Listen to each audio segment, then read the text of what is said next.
Hello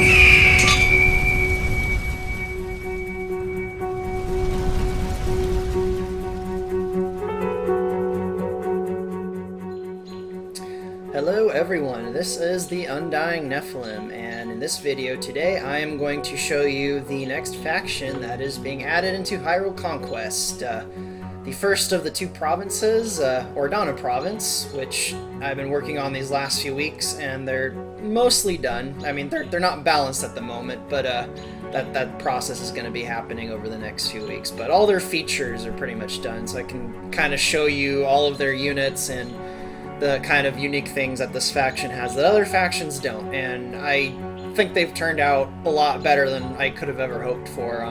They've always kind of been like near the bottom of the list as far as my favorite factions from the Zelda series, but I really like them, and I think they've turned out way better in this engine compared to Medieval 2 and that version of them. So anyway, like all of the factions in the game, they have 4 different heroes you can choose from.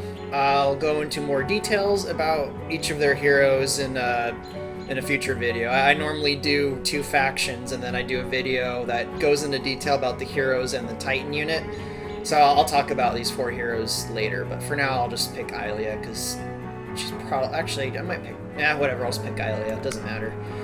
Anyway, so Ordona province. For anyone that's unfamiliar with Ordona province, they made their first canonical appearance in Twilight Princess. In that game, they were kind of the small vassal state to the south of the Kingdom of Hyrule. They're kind of like this primitive agrarian nation. They had, you know, farms and ranches and things like that. There's kind of this vibe that they were kind of like the breadbasket of Hyrule. They grew all the food and all of they raised all the livestock, and you know, they'd ship it off to the north, and they'd probably get paid for it. But as with most Zelda games, there's not a lot of detailed information. It's kind of left open to interpretation, I guess. But in my canon, that's pretty much exactly what they are. Ordona province was a vassal state that was originally part of the Kingdom of Hyrule, but they became so populous and so powerful, they basically, they're pretty much autonomous, and the royal family kind of leaves them alone, and they run their own little feudal society down, you know, south of Lake Hylia. But anyway, as far as gameplay goes, what is different about Ordona province? They have the first official flying unit in the game. I've had some flying units in this engine before when I did a little Star Fox RTS demonstration, but their scout unit is this hawk here who can fly around, so they now have the first example of a flying unit, and it can attack ground units too, as I'll demonstrate here. So it can fly down and attack ground units. But its main purpose is a scout, so you'll use these to, you know, fly around and expose things on the maps. And since it's a flying unit, it can go over trees and cliffs, and it can get into other locations that most scout units can't. So it's a really, really good scout unit to start with. So Ordona will have a pretty good early game advantage as far as mapping out the map. I have the Fog of War turned off, so can't really demonstrate that perfectly here. But anyway, what other cool things does Ordona have?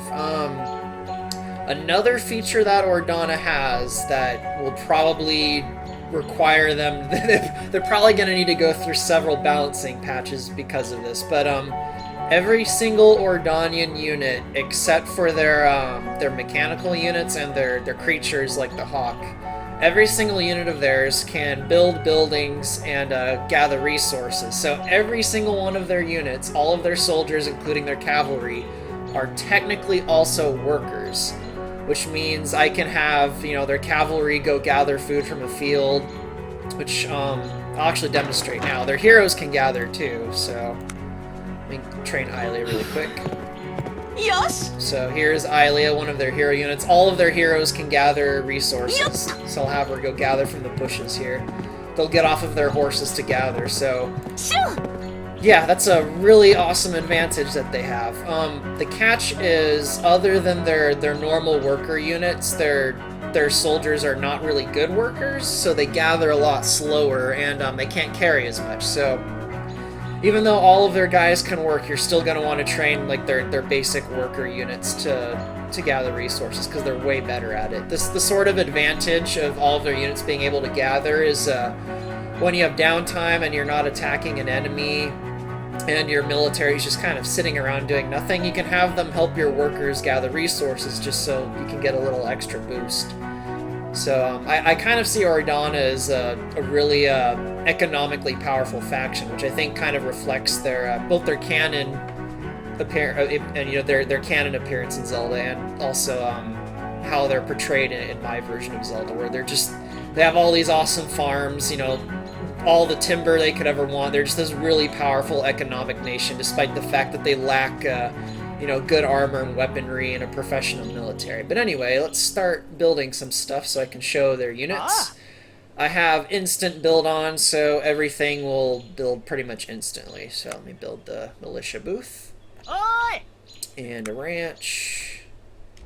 And the carriage barn. What other things do they have? Oh yeah, their castle building, which I'll put up here. So I'll send all these guys to build them all. Alright, so... Oh, another thing about Ordona is, if you're familiar with Age of Mythology, they actually have several different types of basic workers that are better at certain things. Their serfs, which are their first worker unit, is really good at building farms and gathering from farms. Kind of like the Norse from Age of Mythology.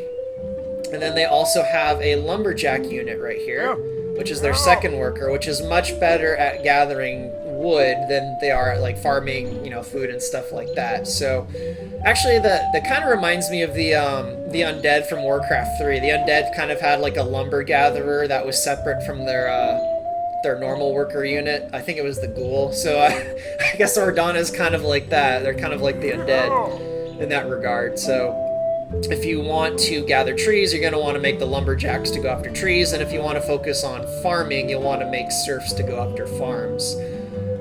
Their lumberjacks are pretty good combat units too, kind of like the ghoul from Warcraft 3. So these guys, you can also, have them stop working on lumber to join your army if like your base is getting attacked. So that's pretty cool. But anyway, let's train some of their units and I can show you some of their stuff. Let me upgrade this so I can get all of their cavalry.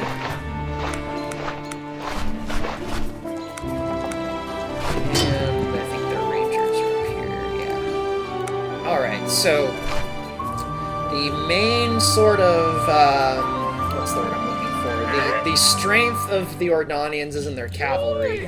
As far as their combat goes, they have really good cavalry units, and most of them are these goats here. So they have a lot of goat cavalry, and they have a unit that also summons goats too. I guess I will start with that one. So the first sort of animal unit that the Ordonians have is the shepherd, who is this woman right here. When it's all finally in the engine, I'm going to make it so that a small flock of goats automatically sort of generate from the building and follow this unit around, and it'll attack nearby units, but that sort of feature isn't in the engine yet. So at the moment, you have to manually summon, her flock by clicking on this button here, and it'll just, summon the goats around her.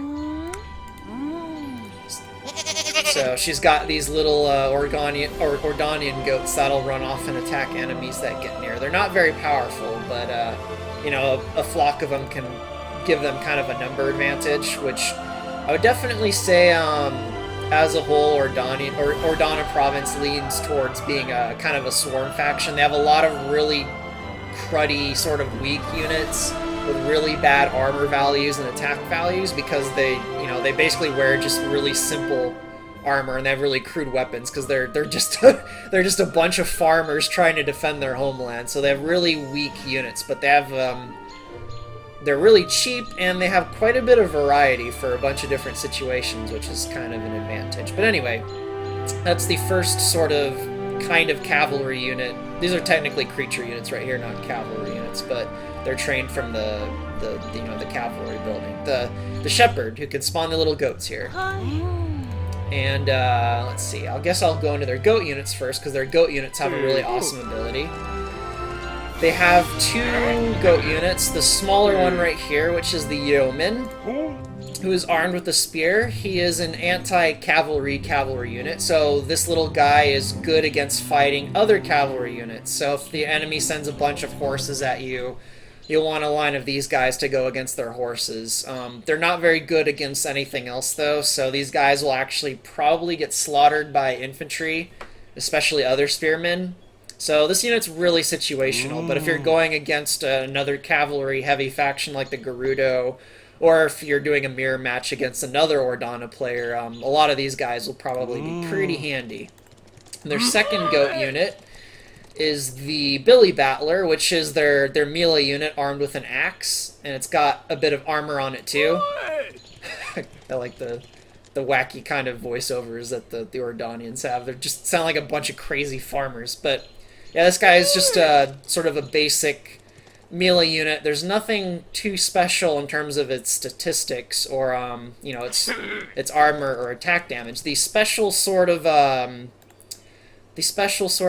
thing that their goat units have, which I'll demonstrate now, is they can climb up cliffs and mountainous terrain, which is a really awesome advantage. So I'll go ahead and demonstrate that. I'll have the horse tag along to kind of show you. So I'll bring them over to this cliff here. And most units in the game that are ground units, they can't go up cliffs.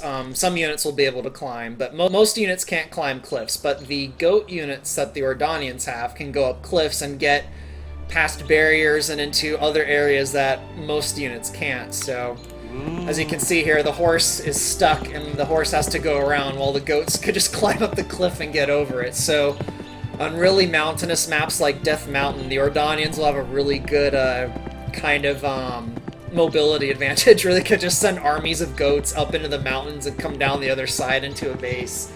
So that's a pretty awesome ability that their goat cavalry have, and it'll make for a lot of really awesome strategies.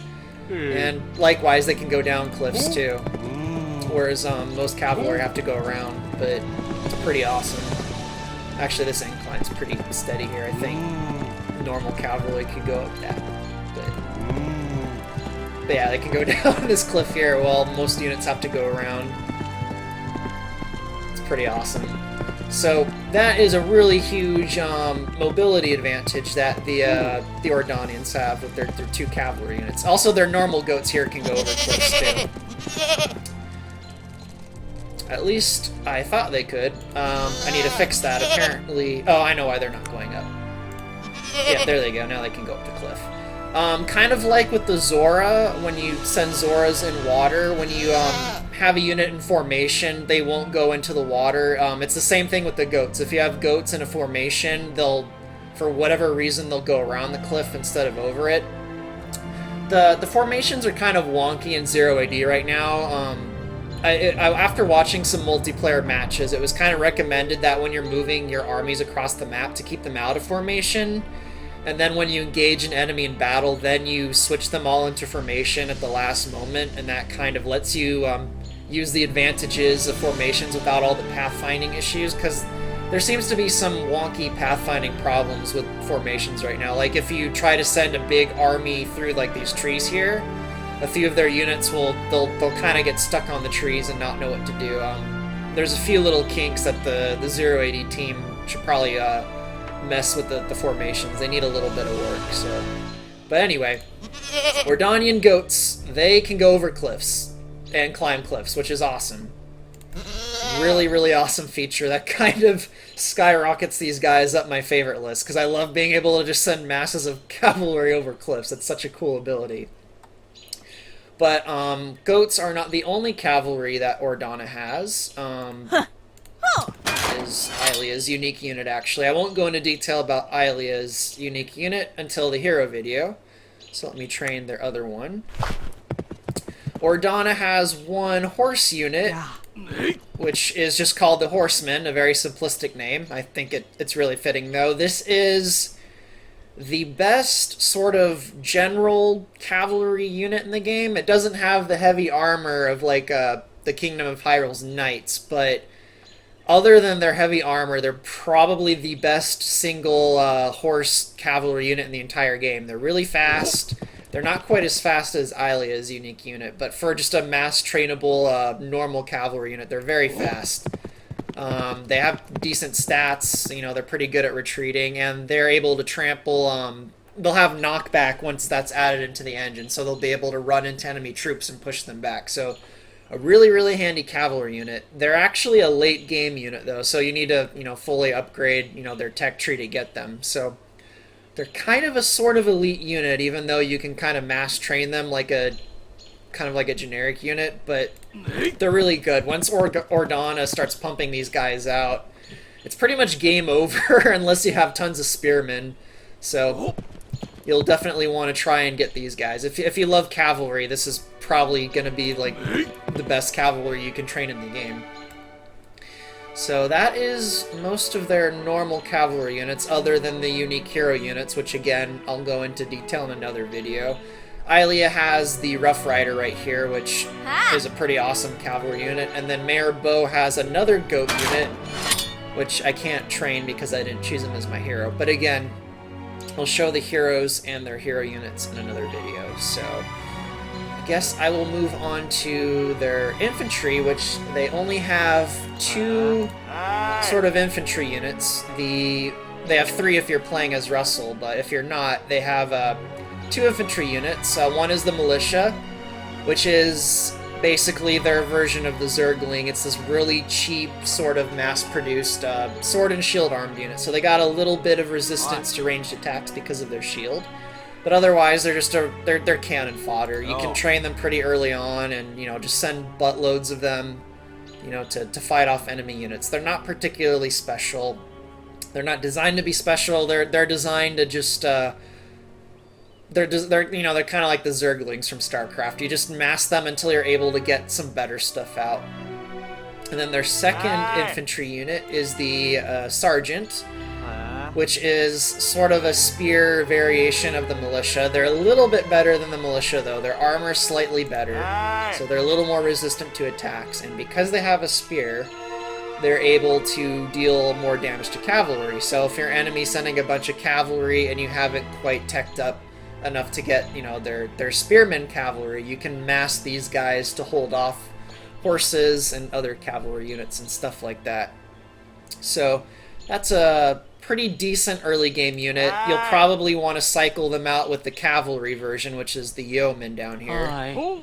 These guys here, because these guys are faster and better, and they're a little more expensive though, so these guys are cheaper. So if you're doing bad on resources, you'll probably want to stick with these guys. But they actually do have a few more infantry units. They're just not trained at this building. They're trained at the you know, the town center. They have the Fife Lord and the Peasant Archer, which is over here. So the Peasant Archer is their really... It's kind of like one of their worker units. It's really good at hunting animals and wild creatures, and they got a bow and arrow. So they're a really weak, kind of cheap ranged unit. Kind of like the Kokiri Slingshotter. I'd compare them more to the Hylian Lookouts, because they're good at hunting too.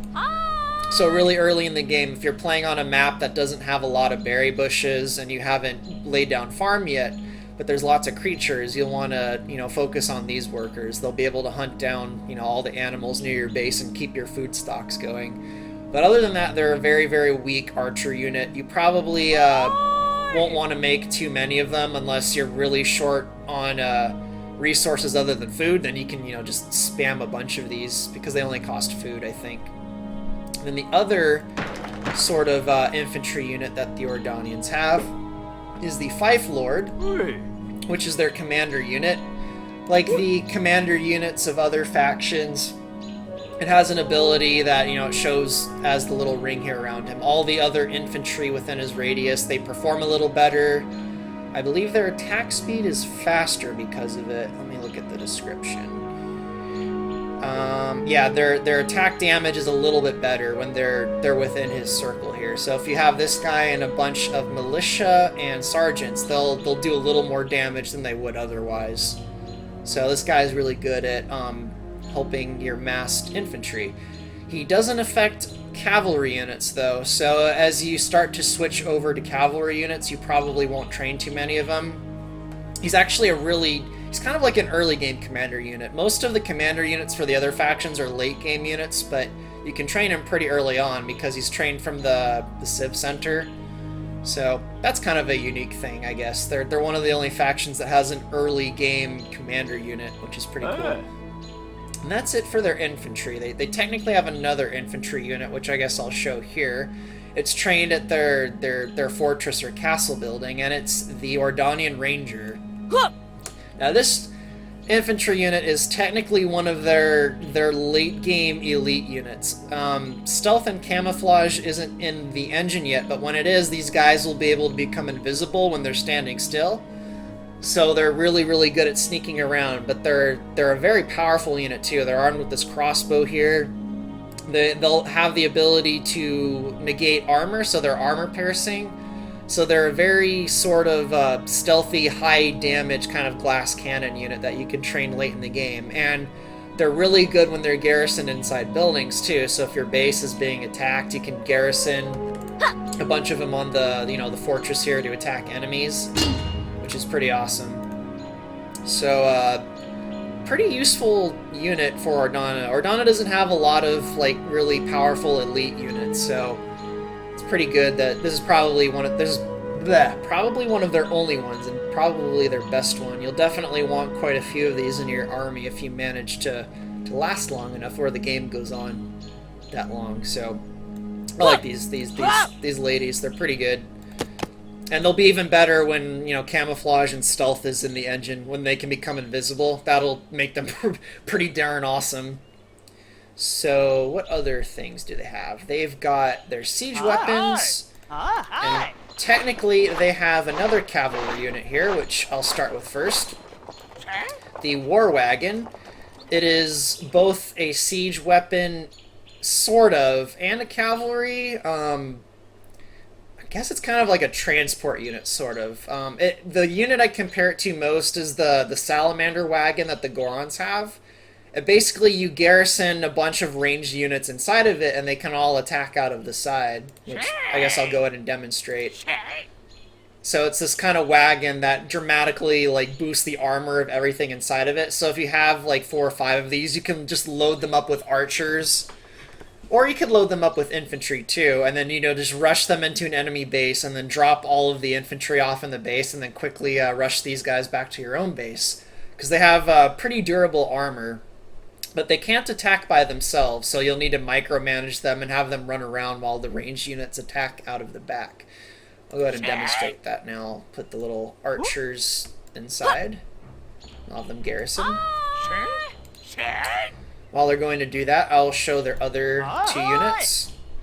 The Ordonians have a catapult, which is sort of like the catapults for the other factions, but it's a little bit different. When you first are able to build them, they're really kind of generic and they're not very special. But they just fling a little boulder and they deal damage. But later in the game, you'll be able to upgrade them to where they soak the boulders in booze and light it on fire, so they'll be able to fling basically beer-covered boulders on fire at enemy units, and when they hit the ground, they'll leave a little sort of puddle of beer that'll just ignite on fire. So that's pretty awesome. There's definitely a beer theme going on with Ordona Province, which I'll get into when I get to some of their specialized units. They got a beer thing going on, but that's their catapult. Sort of starts out as, a generic unit with nothing special, but it can be upgraded to be kind of strong. And then their melee siege unit is a battering ram, which kind of like the catapult, it doesn't really start out particularly special. It's just kind of, a normal battering ram that can run into walls and gates and knock them down. But because of its roof design, it's actually resistant to ranged attacks. So if your enemy is trying to pelt it with arrows and crossbows, they won't do much damage to it. So it's really resistant to ranged attacks. If you want to take these out, you need to bring in cavalry or melee units or use mages to, kind of burn them down. So pretty durable siege unit. Again, not too special, but then yeah, this guy right here, he's got the archers garrisoned inside, so kind of run them by the P-hats here to start shooting at them. And while they're going to do that, I will build some of their other buildings and start showing a few of their other more specialized units.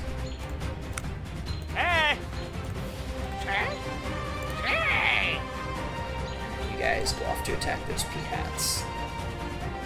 I actually think I want this unit to move a little bit faster. I think they move a little bit too slow for my taste. They ran pretty fast in Twilight Princess, so...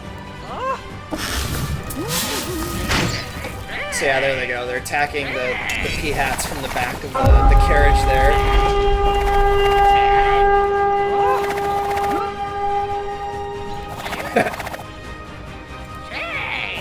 P-hats can't keep up with it because it's not taking any damage. That, or I set the armor too high and they're doing no damage to it. Now the Hawks come in and help them attack. I like that little hawk. You guys go and help.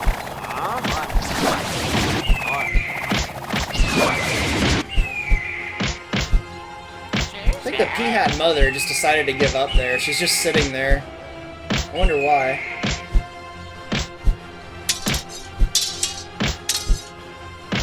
Yeah, I don't know why. Oh, she's dead, that's why. I don't know why the eagle's attacking her still. Oh, she's not dead. That's strange. Oh, it killed the... Alright, well, I found a bug here. Apparently the P-hat mother can't attack cavalry units for some reason. And it's just desperately trying to... Actually, I know what's going on. It's trying to attack the units garrisoned inside the carriage, but it can't. So let me ungarrison them. Yep, I was right. I was going after them. That's funny. It was trying to go after the units garrisoned inside the wagon there, but it couldn't attack them because they were garrisoned. So I need to figure out why the heck that's happening. Actually, I think I know why it's happening, but I won't bore you guys with the details. Anyway, what are some of the other units that Ordona province has? They have the Drunkards, which are a really funny unit that I enjoy. Basically, they are like the normal sort of Ordonian serfs that you can train, except they are drunk and they carry around a flaming bottle of booze that they throw at enemies and it explodes into fire, kind of like a Molotov cocktail. So yeah, you can train drunken peasants to go throw bottles of beer at enemies, and they're really weak as far as, like, the punishment they can take. These guys can pretty much be killed in just a few hits, but, you know, they throw explosive bottles of beer, so they're kind of a siege unit, too. They do fire damage to buildings, so they're really good against lighting buildings on fire, or just throwing their booze into masses of enemy units, which is pretty funny, to me, anyway. And then one of their other specialized units, which can be trained at the apiary here, is the beekeeper. The beekeeper here is kind of a weak unit, but he basically throws these little sort of gourds full of bees at enemies, kind of like I can't remember if it was the Mayans or the Aztecs or the Incas. I'm pretty sure it was the Mayans. Basically, one of the things they would do is they'd hollow out a gourd and then just fill it with bees, and they throw them into approaching armies of enemies. So I thought that was just a really funny idea. So the Ordonian beekeepers, when they attack enemies, they throw little cases full of bees at them. But in addition to that, they can be upgraded to place... they're kind of like turrets, actually. They can place like little turrets full of bees that'll just swarm enemies and attack them. But when they're not being used to attack enemies, you can actually garrison them inside the apiary here, and they'll start generating food from all the honey in it. And they can be upgraded so that they generate rupees too by selling the excess honey. So this building right here is pretty good for generating money, because same thing with the tavern here, because Ordonian's workers aren't really good at mining. So they're pretty slow when it comes to gathering, rupees just from deposits, but they have quite a few buildings, like the tavern here and the apiary, which can generate rupees. So that's pretty cool. That'll help them out as far as increasing their rupee counts. So what else do I have to show for them? I guess I'll show some of their buildings. Getting pretty close to showing all of their unique stuff. Most of the other stuff they have, the other factions have too. Oh yeah, they're Reverend. We trained that. And I also just remembered a few other features that they have. So I'll build that, and then I'll show one of the other things that they have that other factions don't. Forgot that instant build was on, and I like moved over and it just popped right in front of my face. Anyway, the Reverend, which is a non-combat sort of priest unit. The sort of advantage of this unit is it's really good at capturing buildings. So if you have a few of these Reverends, you can, they have a really high capture value. They can't attack enemies and they can't convert enemy units like in Age of Empires, but they can capture enemy buildings. They kind of like walk into them and, you know, they start preaching or whatever. But they're really good at capturing buildings, so if you need to capture an enemy like economic structure or a tower or something to kind of like turn the tower against the base you're attacking, if you have, you know, 5 or 10 of these guys, they can capture a tower really, really quickly. And they can be further upgraded at the chapel to have an even higher capture value. So they're a really good capture unit, which is interesting because most of the units that are good at capturing bases in this game are infantry units. But Ordona isn't very good at capturing buildings, except for their Reverend, who is really, really good at capturing buildings. So if you're going against a faction that has buildings you want, you'll definitely want a few Reverends in your army. They'll be or if you just want to, you know, capture towers instead of destroying them, about 10 of these guys will really help you capture a bunch of towers. One of the other features that Ordona Province has is the way they can extend territory. Most factions have different ways of extending territory, but the most common one is their sort of town center here generates, you know, the big ring around it. And also the religious buildings of factions, like the chapel here, will generate, you know, a ring of territory. But Ordona Province, their farms and their fields can extend territory a little bit, which I'll demonstrate here. So I'll build their little plantation here at the edge of their territory. And with instant build on, this should go up pretty fast.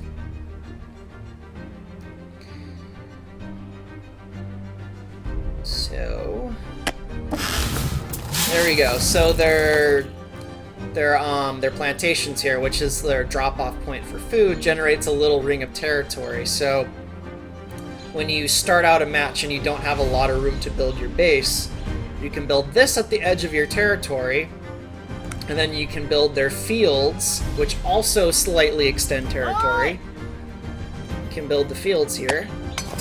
And they also extend territory, so you can kind of push your territory with fields bit by bit. And really early in the game, when you don't have a big territory ring, this is really handy because, you know, it'll give you room to build your other important structures, you know, like your stables and your barracks. And you can build your, you know, your farms and your fields at the edge of your territory, so you're not running out of room. Or I'm sure, you know, in multiplayer, a bunch of people will come up with crazy tactics to, you know, to kind of like build a line of territory right up to the enemy's base with fields or something. I don't know. Someone will find something really crazy they can do with this ability here somehow. I don't know how, but someone will. So that's another thing that Ordona has that no one else has. They can slowly push out their territory with farms and fields, which is pretty awesome. Let me see, is there any other unique features that Ordona has that no one else has? I think that's pretty much about it. I guess I'll show their Titan. I won't go into any details about their Titan because I always show all the heroes and the Titans in a video, which I think I've said like 10 times now. But I'll go ahead and show their Wonder, and then I'll train the Titan from it. Oh yeah, Wonders also generate a little bit of territory, I think. But the Ordonian Wonder is the Ordon Spring from Twilight Princess, which is where their Titan lived in that game. And he sleeps there in Hyrule Conquest, too. So I'll train him in just a second. So it's got, you know, the little waterfalls, and it's not in the game yet, but when you train the Titan, I want it so all the little the Celtic stones like start glowing like they do in the game, and the water like turns all gold. But anyway, The Titan of the Ordonians is Latoan, the spirit of Ordona. I'm actually not sure how to pronounce his name. I think it's Latoan. It might be Latone. As with a lot of names in Zelda, no one seems to know the proper pronunciation, so I just call him Latoan. But here he is, the giant glowing ghost goat, although he doesn't have any glow effects on right now. Glow effects apparently are possible in the engine right now, but I've tried to ask for the shader from several people on the forums, but none of them will give it to me. But apparently it's going to be a feature in the next version of 0AD. So in the next version of 0AD, this guy will glow and kind of radiate, and if it's nighttime on the map, he'll glow in the dark, which will be pretty awesome. But yeah, I don't want to go into too much detail about him, because he's got a few really cool abilities. If you're looking at the icons right here, you can probably kind of get a hint about him. But yeah, there's the Ordonian Titan. I'll go into more details about him, and I'll show him in combat in another video. Let me just do a really quick check just to see if I forgot anything. Look at their buildings. No, I think that's about it. That's pretty much all of the unique things about Ordona. They're I've always considered them one of the less interesting factions because there's so many just really fantastical races in The Legend of Zelda, and then the Ordonians are like just these sort of like hillbilly drunken farmers that kind of have like a really sort of earthly kind of aesthetic. They're basically an armor of angry drunken peasants that do nothing but farm and ride goats all day. So I mean, that's kind of awesome to some degree, but like when you look at some of the other races in Zelda, like the Gorons and Zora, they're just not really, they're not as fantastical, and I'm kind of, I guess I'm more impressed and wowed by some of the other factions that are going to show up in Hyrule Conquest. But in spite of that, or despite that, I really enjoy these guys, especially with their goat cavalry and how they can go over cliffs. And I like a lot of their heroes too. The Ordonians have Ashe, who's one of my favorite characters from The Legend of Zelda. I really like Russell too. I actually think he's a really kind of underrated character from Twilight Princess that most people just kind of gloss over. He's a really cool character from that game, and I'm kind of sad that there's never been a direct sequel to Twilight Princess. We'll probably never see him again. He's a pretty major character in Hyrule Conquest, especially when it comes to kind of the sort of he kind of is, I want to say he's kind of like a father figure to Link in my version of Zelda. He kind of like bumps into him late in life, and I don't want to go into too much spoilers, but Russell's just kind of this character I really like that Nintendo kind of abandoned, and he's a pretty awesome hero character, and his unique unit's pretty awesome too. His unique unit is an infantry that can go over cliffs, but again, I'll show that in another video. So yeah, that's a brief look at Ordona Province. If you are a patron, sometime probably by the time this video is on YouTube, you guys will be able to download this. I'll post it on the Patreon with the link to this video. So if you're a patron, you'll be able to play as these guys right now. If you're not a patron, you'll be able to play as Ordona Province sometime in the next few weeks after I finish Lanayru Province. If your name is Iron Wolf or Exodarian, I'm probably sending you the files to Ordona right now. And if you are one of the multiplayer testers, you guys will be able to play as Ordona probably 10 minutes after this video is up. And you can find out how this faction is broken and help balance them before I release this publicly. So yeah, if you really enjoy my work and you want to get access to all this stuff early, feel free to become a patron. If not, you guys will get all of this stuff in, sometime in the next few weeks. So stay tuned for Ordona Province. The next faction I'm working on in the next video I'll do is Lanayru Province, the other province to the north of Hyrule. I really like that faction, and I have a feeling they're going to become pretty popular. So I really look forward to showing Kingdom of Silver in the next video. But anyway, thank you guys for watching. Hopefully Ordona Province looks awesome, and I'll see you guys next time.